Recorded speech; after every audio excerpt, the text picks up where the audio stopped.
Turuan ko kayo kung paano magluto ng egg. Itlog. Kaya na kasi kami pambili ng ulam.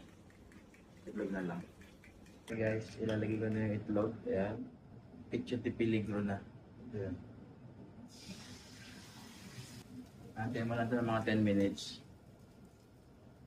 Pabaliktad mo siya another 20 minutes. Then good to go. Okay? Luluto ko ngayon ng luncheon meat. Yung mga finished product niya. Luto na siya. Si luncheon meat. So next natin ay sardinas. Yan, 555. Isang mo lang siya. Kailangan pagbukas mo nito, mabilisan lang kasi baka sumingaw yung mga ano niya, yung sustansya niya. Kaya ganun mo lang siya. Kasi may stress pa na ako po ito. Hayaan mo lang ito mag-steam.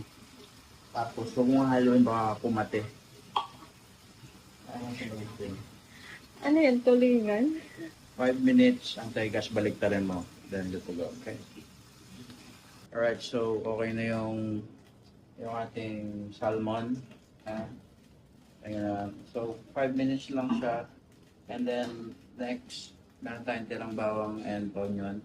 Lagyan natin siya sa pot. Okay. Ano naman, sineta-aside ko siya para yung aroma niya ay nandun pa din, okay? Lagay tayo ng konting olive oil. Olive oil ang po. Medyo brownish na siya. Lagay mo na yung kanin, yung tira kagabi. Parang panis na yung kanin mo. Kasi hindi siya tinatapon kasi pagalitan ka ni Lord.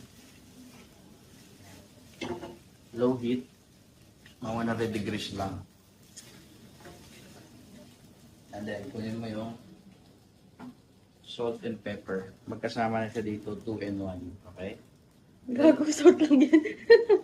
Dami. Nilagay mo siya ng salt. Right? Kasama na siyang pepper. So, yan.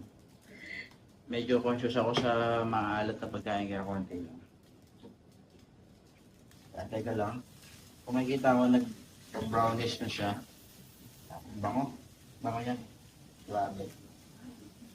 Hindi ko pa siya tinitignan pero mabango na siya. So, wait ka lang ng mga ilang seconds. 5 seconds. 1, 2, 3, 4, 5. Then, ilagay mo na yung salmon. Ayan. Siyempre, halo-halo ulit. Ayan.